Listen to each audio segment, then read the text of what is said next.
민수기 35장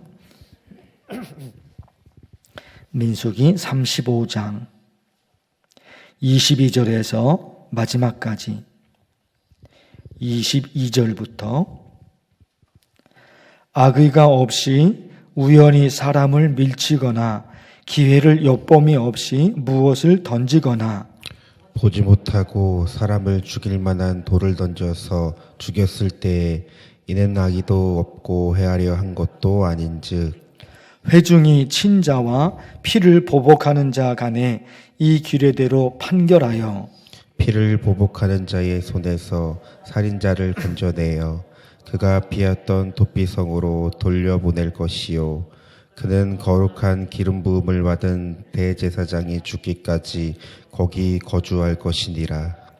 그러나 살인자가 어느 때든지 그 피하였던 도피성 지경 밖에 나가면 피를 보복하는 자가 도피성 지경 밖에서 그 살인자를 만나 죽일지라도 피 흘린 죄가 없나니 이는 살인자가 대제사장이 죽기까지 그 도피성에 머물러야 할 것임이라.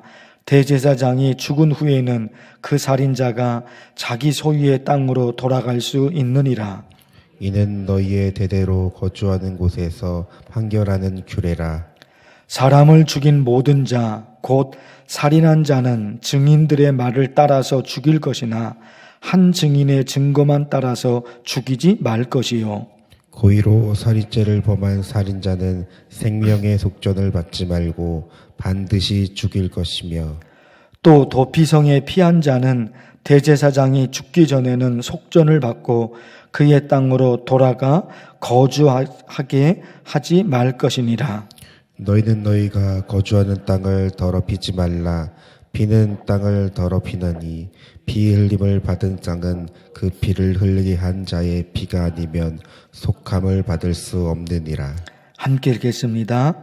너희는 너희가 거주하는 땅, 곧 내가 거주하는 땅을 더럽히지 말라. 나 여호와는 이스라엘 자손 중에 있음이니라. 아멘.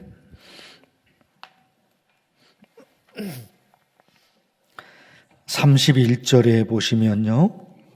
31절 고의로 살인죄를 범한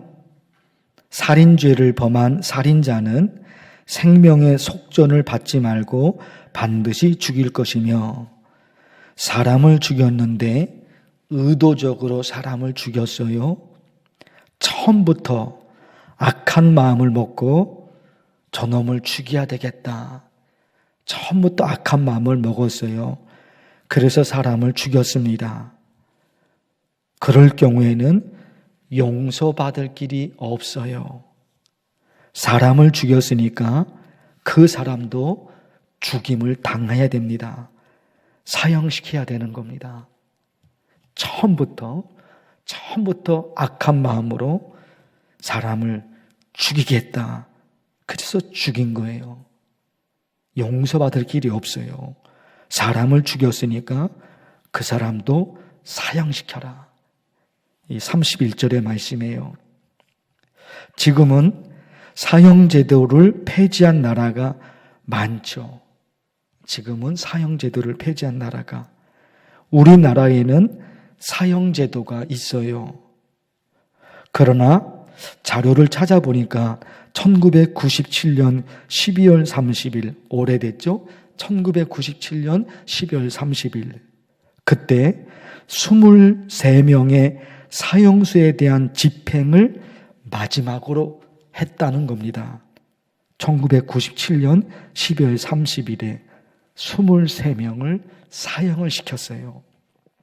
그리고 지금까지 25년이 지난 지금까지 우리나라에서 사형을 하고 판결을 받았지만 아직까지는 사형시킨 사형수가 없습니다. 25년 동안 누구도 사형이라고 판결을 받았지만 사형수들이 지금 있잖아요, 감옥에. 25년이 지난 지금까지 단 한 명도 사형 집행이 안 됐습니다. 그래서 우리나라도 헌법에는 사형제도가 있지만 국제사회로부터 우리나라가 사형을 폐지한 나라, 그렇게 현재까지 인정을 받고 있어요. 분류되어 있는 거죠. 어제 말씀에 죄를 지은 사람은 벌을 받아야 하는데 지은 죄보다 더 많은 벌을 받으면 억울하다. 죄를 지었으니까 반드시 벌을 받아야 돼요. 그러나 지은 죄보다 더 많은 벌을 받으면 그 사람은 얼마나 억울하겠냐 말이에요. 감옥에 1년 있으면 되는 건데 이게 뭔가 잘못되고 조작이 돼서 감옥에 20년 갇혀 있어 봐요. 얼마나 억울합니까? 본인도 그렇고 그 가족은 어떻게 되냐 말이에요. 실제적으로 생각을 해보면 엄청 억울한 거예요. 죄를 지었으니까 감옥에 가야 돼요. 1년만 있으면 되는 건데 20년 있어 봐요. 20년. 그 사람 얼마나 억울하겠어요. 그 분노를 어디다가 푸자. 가족은 또 어떻게 되냐 말이에요. 또 이것도 있죠. 지은 죄보다 더 적은 벌을 받으면, 지은 죄보다 더 적은 벌을 받으면 그 사람은 좋을지 몰라도 그 사람 때문에 당한 사람이 있잖아요. 그 사람 때문에 당한 사람이 있어요. 그 당한 가족이 있는 거예요. 그 가족은 얼마나 억울하냐 말이에요. 저 사람 때문에 우리 가족에 누군가가 망가졌는데 그 죄를 지은 사람이 지은 죄보다 적어요. 그러면 당한 가족, 그리고 당한 사람, 이 사람이 또 억울하다 말입니다. 이런 말씀이 지금 민수기 마지막 부분 쭉 지금 26장에서 쭉 시작이 되는 거예요. 이런 말씀들이 깔려져 있단 말입니다. 그래서 죄가 있는지 없는지 정확하게 가려내는 게 너무 중요했던 거예요.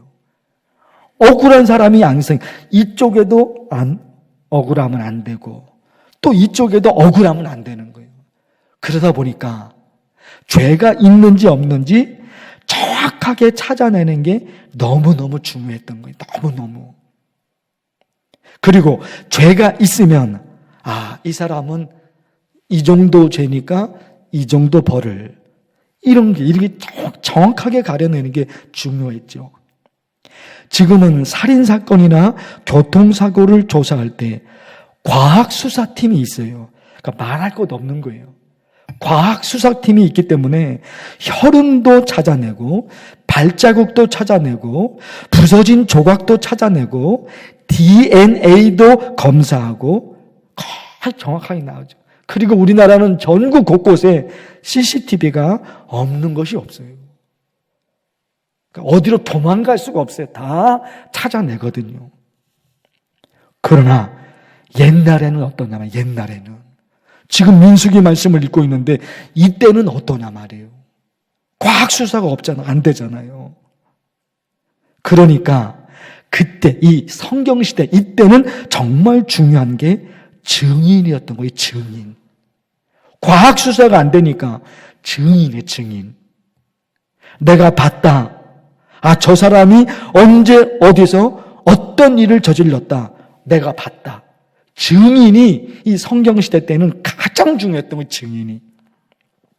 30절 말씀을 보실까요? 30절. 사람을 죽인 모든 자, 곧 살인한 자는 누구의 말을? 증인들의 말을 따라서 죽일 것이나, 중요한 거죠. 한 증인의 증거만 따라서 죽이지 말 것이요. 그 당시에는 과학수사가 없으니까 첫 번째로 거의 중요한 것이 증인의 증인. 근데 증인의 말을 듣고서 판결을 하는데 한 사람의 증인이면 안 된다 이거예요. 한 사람이 증인은 안 되는 거예요. 2명, 3명. 그래서 신명기 19장에 이런 말씀이 있어요. 신명기 19장에 들어보십시오. 모든 죄에 관하여는 한 증인으로만 정할 것이 아니요 2 증인의 입으로나 또는 3 증인의 입으로 그 사건을 확정할 것이며, 한 사람의 증인은 안 돼요. 누군가 한 사람이 와서 내가 봤다. 아무 의미가 없어요. 한 사람은. 2 사람 이상 혹은 3 사람 그 증인이 있어야 되는 거예요. 그런데 또 문제가 있는 거예요. 뭐가 문제가 되겠습니까? 증인이 거짓으로 증언하면 이거 어떻게 하냐 말이에요. 한 명이 아니라 한 명, 두 명, 세 명, 10명. 증인이 와서 증언을 했는데 그 증인이 거짓으로 증언을 하면은 이것도 억울한 사람이 생기잖아요. 거짓으로 증언하면. 그래서 이 당시 지금 신명기 말씀을 지금 읽어드렸죠. 신명기의 말씀에 보면 참 하나님이 이렇게 보십시오. 신명기 19장에 만일 위증하는 자가 있어. 위증이 뭐예요? 거짓으로 증언하는 거예요. 거짓 증언하는 자가 있어 어떤 사람이 악을 행하였다고 말하면 증인이 나와서 그 재판장에서 증인이 나와서 증언을 했어요. 그래서 나중에 알아보니까 위증인 거예요. 거짓 증언인 거예요. 그게 발각이 되면 신명기 19장에 이래요. 판사는 자세히 조사하여 그 증인이 거짓 증거하여 그 형제를 거짓으로 모함한 것이 판명되면 증인이 그 법원에서 증언을 했는데 거짓 증언이라고 그게 이제 발각이 된 거예요. 거짓 증언이다. 그러면 보십시오. 그가 그의 형제에게 행하려고 꾀한 그대로 그에게 행하라. 거짓 증언이라는 것이 판결이 났습니다. 알게 됐어요. 그런데 지금 재판이 누가 돈을 훔쳤느냐, 훔치지 않았느냐 그런 재판이에요. 그런데 그 재판에서 다루고 있는 돈이 1,000만 원이에요. 그러면 그 1,000만 원을 거짓 증언한 사람이 내야 되는 거예요. 거짓 증언한 사람이. 심지어 있잖아요. 지금 재판하는 것이 사람을 죽였느냐 죽이지 않았느냐 그런 재판인데 증인이 나서서 증언을 했는데 거짓 증언으로 판결이 됐어요. 근데 지금 다루고 있는 재판이 사람을 죽였느냐 죽이지 않은 재판이거든요. 그런데 거짓 증언이라고 됐어요. 그러면 거짓으로 증언한 그 사람을 죽이는 거예요. 왜? 지금 재판이 사람을 죽였느냐 죽이지 않았는 재판인데 이 사람이 거짓으로 증언한 거예요. 저 사람이 죽였습니다 라고 거짓으로 증언했어요. 그럼 그거 거짓 증언 때문에 그 사람은 어떻게 되냐 말이에요. 그러니까 거짓으로 증언한 사람 그 사람을 죽여야 되는 거예요. 왜 그렇게 할까요? 거짓으로 증언하면 당한 사람은 어떻게 되냐 말이에요. 그래서 이 성경이 거짓 증언하는 것을 엄청난 죄로 하나님 기록하게 하신 거예요. 엄청난 죄로 기록하게 하신 거예요. 우리나라 경찰청 통계에 따르면 재판의 증인으로 나와서 거짓 증언하는 위증죄가 있어요. 재판에 나와서 판사 앞에서 선서하는데 거짓으로 증언해요. 그 위증죄가 있어요. 아무 죄도 없는데 골탕 먹이려고 고소하는, 아무 죄가 없는데 골탕 먹이려고 고소해요. 무고죄. 아무 죄도 없는데 거짓말로 다른 사람의 돈이나 부동산을 빼앗는 사기죄, 위증죄, 무고죄, 사기죄. 이것으로 기소된 사람이 우리나라가 일본보다 165배가 많아요. 일본 우리 싫어해요. 저도 싫어해요, 일본. 그런데 위증죄이자 위증죄. 거짓 증언을 판사 앞에서 하는 위증죄. 우리나라가 일본보다 165배가 더 많아요. 2배, 3배 많다. 이것도 너무 부끄러운 거잖아요. 그런데 165배예요. 우리나라가. 우리나라는 거짓이 많다는 거예요. 판사 앞에서. 165배가 이게 말이 되냐 말이에요, 말이 되냐 말이에요. 거짓으로 증언하는 사람, 아무 죄도 없는데 고소하는 사람, 사기치는 사람, 이런 사람이 우리나라에는 너무너무 많다는 거예요. 그런데 거기에 대한 그 위증죄에 대한 벌이 우리나라는 없어요. 위증죄에 대한 벌이 너무 약해요. 성경은 지금 뭐예요? 지금 다루고 있는 재판이 1,000,000원 누가 훔쳤느냐? 1,000,000원 아니 1억이다. 그러면 거짓 증언한 사람이 그거 내야 되는 거예요. 살인죄를 지금 다루고 있어요. 거짓으로 증언했어요. 그 사람 사형시켜야 되는 거예요. 그러니까 법정 앞에서 누구도 거짓으로 증언을 할 생각을 못해요. 잘못했다가는 자기가 다 당하는데요.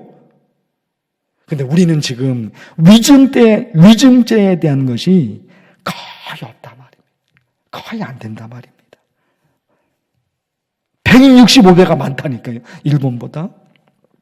자, 여러분, 민수기 말씀에 지금 이런 말씀들이 쭉 좀 깔려져 있는 거예요. 아, 성경 말씀에 왜 이런 말씀이 있을까? 왜 그럴까요? 하나님이 말씀하신 한 가지 목적이 있는 거예요. 그게 뭐예요? 공동체예요. 공동체에 속한 사람들이 한 명 한 명이 행복하게 살려면 그 공동체가 그 공동체가 억울한 사람이 생기면 그거 안 된다는 거예요. 여러분, 오늘 말씀에 마지막 말씀 잘 보십시오. 오늘 말씀. 너희는 너희가 거주하는 땅, 곧 내가 거주하는 땅을 더럽히지 말라. 땅을 더럽히지 말라. 땅을 더럽히지 말라. 땅을 더럽히지 말라는 거예요. 그 땅에 억울한 사람들이 너무 많이 생기면 그 땅이 더러워져요. 그 땅이 황폐해져요. 그러면 그 땅에 살고 있는 너나 나나 할 것 없이 그 땅에 살고 있는 사람이 불행해지는 거예요. 아, 생각을 해보니까 씨 있잖아요. 씨. 농부가 땅에 씨를 뿌리잖아요. 우선 씨가 강해야 돼요. 씨가 강해야 돼요. 약하면 안 되는 거예요. 그런데 여러분, 그 땅이 황폐해져 버리면 아무리 강한 씨도 그 땅에서는 못 살아요. 그 땅에서는 못 사는 거예요. 그러니까 국민 한 사람이 제대로 사는 일도 너무너무 중요해요. 국민 한 사람이. 그러나 우리가 공동체에서 살고 있잖아요. 대한민국이라는 공동체에서 살고 있거든요.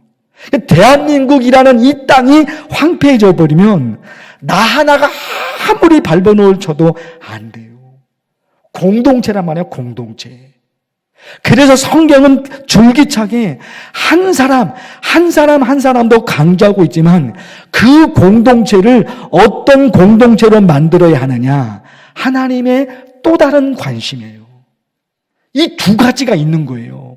한 사람이 제대로 살아야 돼요. 내가 게을러서 직장이 안 다녔는데, 내가 게을러서 일을 안 했는데 누구를 탓하겠습니까? 그 사람의 몫인 거예요. 그래서 성경에는 또 한편에서는 그 개인의 책임과 그 공동체가 있는 공동체. 이 공동체가 어떤 공동체냐? 밭과 논을 생각하면 된다니까요. 밭과 논을 생각하면 되는 거예요. 밭, 논. 그 밭에다가, 그 논에다가 씨를 뿌렸죠.